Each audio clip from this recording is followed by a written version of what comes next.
Hello mga kabakyard, isang mainit na hapon po sa ating lahat. So ngayon mayroon tayong parcel na i-unbox dahil isa ito sa mga ginagamit kong vitamins sa aking mga alagang ibon kung bakit madami ang kanilang mga painakay at mabilis silang nagitlog.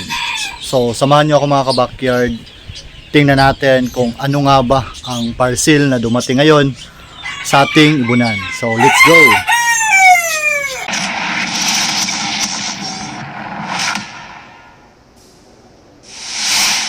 So ito nga pala yung parcel na sinasabi ko sa inyo mga kabakyard. So kakadating pa lang nito ngayon. So ang nabayaran natin sa shipping dito kasabay na yung yung dalawang item is 629. So ito po ang nabayaran natin. So ngayon, isa ito sa mga ginagamit kong vitamins dito sa aking ibunan. At saka proven and tested ko na to na maganda talaga sa ating mga alagang ibon, lalong-lalo na sa mga breeders na isinasalang natin for breeding. So ngayon ay unbox natin para makita ninyo kung ano ba ang laman nito. And then kung gusto nyong mag-try, pwede naman kayo mag-try ng item na to dahil napakaganda talaga nito sa aking mga alagang ibon.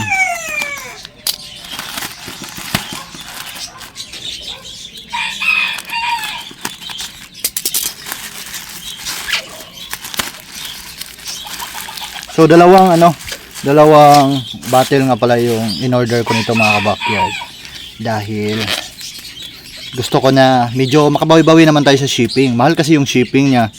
Kaya ang ginawa ko, dalawang bottle yung in-order ko nito. So napakaganda po ng packaging mga kabakyard at saka secure na secure. So ang pangalan po sa vitamins na to, Essential Vitamins. So ayan. So, tanggalin natin itong packaging niya. Itong isa lang yung tatanggalin natin mga kabakyard. Dahil ito, hindi ko pa naman ito gagamitin. Itong isa muna. Dahil, aabot din ito ng 4 months sa akin.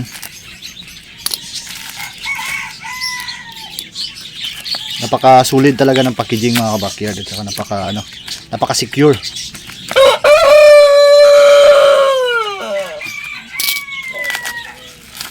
So, sa gustong bumili ng mga ganitong vitamins, makakabili po tayo sa Lazada. Madami po ito.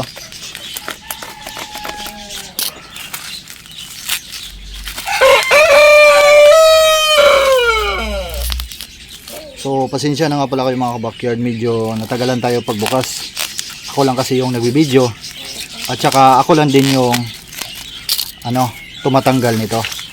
Unlike kasi sa may nagvideo na medyo madali lang dahil dalawang kamay ang gagamitin natin sa pagtanggal sa ating na-order ngayon. So, samahan na din natin ng paa mga kabakyard para matanggal talaga. So, ayan.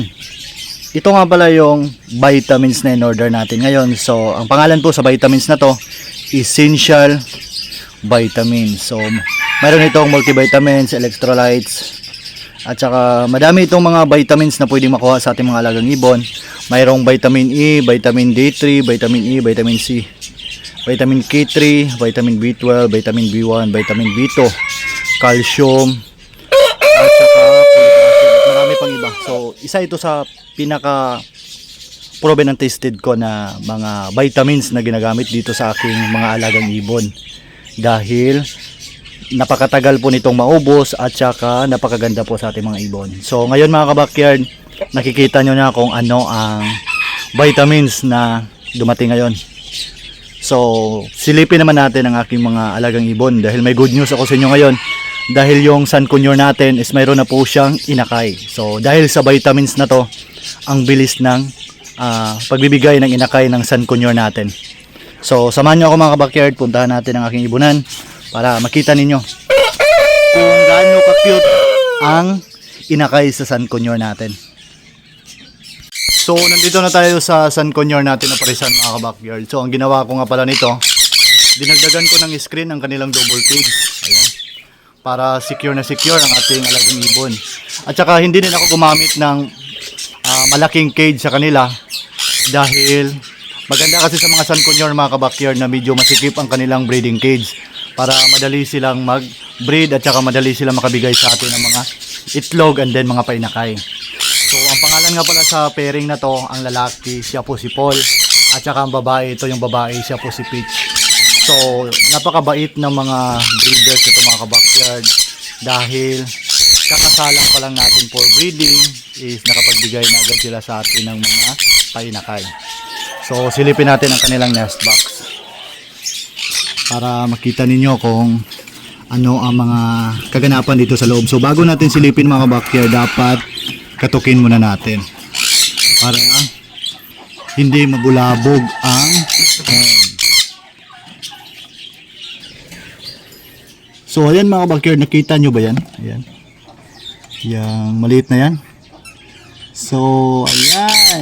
Meron na po siyang inakay mga ka-backyard. So, tara. Medyo malabo sa camera. So, ayan. Kikita nyo ba yung gumagalaw na yan mga ka-backyard? Ayan. So, mayroon na po siyang inakay. At saka mayroon pang dalawang itlog na hindi na-hatch.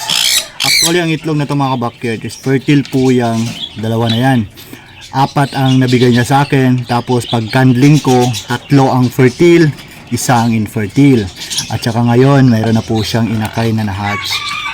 So thanks God dahil nagbunga agad ang pairing natin sa project natin na ibon. Nakapagbigay agad siya ng magandang painakay sa atin.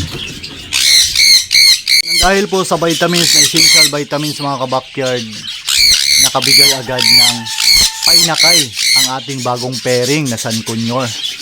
So, makapagpadami na tayo nito. At saka, pag medyo marami na tayong pairing nito, is baka papala rin makabahagi ako sa inyo ng pangrapol sa mga sulit subscriber ko na nag-subscribe sa ating munting channel. At sa mga hindi pa nakasubscribe, mag-subscribe na kayo, baka kayo ang pala rin sa parapol natin na magaganap sa ating munting ibunan. So, dito nga yung mga backyard, dito nga pala yung mga Prellback Hagurumo, English Badgie, at saka mga Hagu breed ko na Parakits Badgies. So, dito ko muna sila inilagay sa baba dahil nasa 4 months old pa lang ang mga ibon na to. So, hindi pa natin pwedeng gamitin for breeding. So, ang ginawa ko, pinapagulang ko muna sila sa blind cage na to. So, meron mga ganda dito mga backyard katulad nito. Yan. Napakaganda po ng kanyang petals at saka napakaganda po ng kanyang kulay. Yan. So, isa po siyang Prellback Hagurumo na spangle. Yan, napakaganda. At saka dito naman sa loob, pasukin natin ang loob mga ka-backyard. Ayan. Mayroon tayo dito mga African lovebirds na pinaparelax sa breeding. So, sa susunod na buwan, gagamitin natin ito for breeding para makapagpadami naman tayo ng mga African lovebirds. Actually, ang mutation dito is mayroon dito mga split pill palo na cock. At saka mayroon ditong mga opaline na African lovebird. Ayan, napakaganda po ng kulay nila, napakasulit po ng ulo. So, ito nga pala yung mga breeders natin dito na pinapahinga sa breeding cage natin. At saka mayroon pang isa dito mga ka-backyard doon nakababa na. Ayan. Mayroon tayong green Ewing opaline. Ayan, nakababa na po siya. So, medyo madami-dami tayong mga painakay ngayon. At saka dito sa kabila, check natin. Isa din itong African lovebirds mga ka-backyard. Tingnan natin ang loob. So, napakakulit talaga ni Paul mga ka-backyard. Oh. Kahit hindi pinapansin, nagpapansin talaga. So, ayan. Ito nga pala yung mga babies nila mga ka-backyard. Mayroon tayong 3 dito. Actually, 4 ang mga babies na to. Kaso, mayroon tayong isang mag-iibon na nag-request sa atin na mag-avail ng isang handfeed na African lovebird. At saka, kinuha na natin siya dito ng, ng isang African lovebird. So, 2 green sana ito at saka itong parblo. Kaso lang, naibigan niya yung isang green kaya 3 na lang dito. At saka isang green na lang natira sa atin. Pero not bad mga ka-backyard. Dahil nakapagbigay tayo ng saya sa ating mga kapwa mag-iibon na gustong mag-request o gustong mag-avail sa ating mga alagang ibon na inalagaan dito sa ating munting ibonan. At saka dito naman sa kabila, isa itong back-to-back green Ewing opaline. Yan. Napakaganda. So, check natin ang nest box mga backyard. Ito ang resulta sa vitamins na in-order natin ngayon para makita nyo kung ano ba ang purpose ng vitamins na to. So, ayan. Mayroon na silang 2, 4. Meron silang 5 itlog ngayon mga ka-backyard. Actually, naglilimlim na itong ano na to, African lovebirds na to. So, napakaganda, napakasulid na naibigay nila ngayon sa atin. Kahit medyo mainit ang panahon dito sa ating area, is nakapagbigay talaga sila ng mga itlog sa atin na pwede nilang ma-hatch by next month. At saka dito mga backyard, umulan tayo ng mga kits. So mayroon tayong mga pababang painakay dito sa ating mga parakits. Ayan, mayroong mga Felback Hagoromo. At saka mayroong mga normal na mga parakits. So mayroong Felback dito na nagpapahinga habang kumakain. At mayroon din ditong natutulog. Ayan, natutulog siya mga backyard, natutulog. So ang inakay na to is antukin talaga siya. Pero maganda naman kanyang katawan dahil malakas naman siyang kumain pag once nabibigay ako ng pagkain sa kanila. At saka dito naman sa kabila, inulan din tayo ng mga kits mga ka-backyard. Mayroon na itong 1, 2, 3, 4, 5. So ayan, mayroon tayong 5 mga painakay dito. So baka by next day pwede natin itong harvest.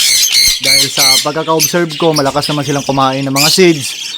At saka kailangan ng iwalay sa magulang ang mga malalakas dito na painakay na nakababa para hindi maistorbo ang kanilang magulang sa breeding, dahil bumabalik na naman for breeding ang kanilang magulang dahil nga kondisyon na kondisyon sila.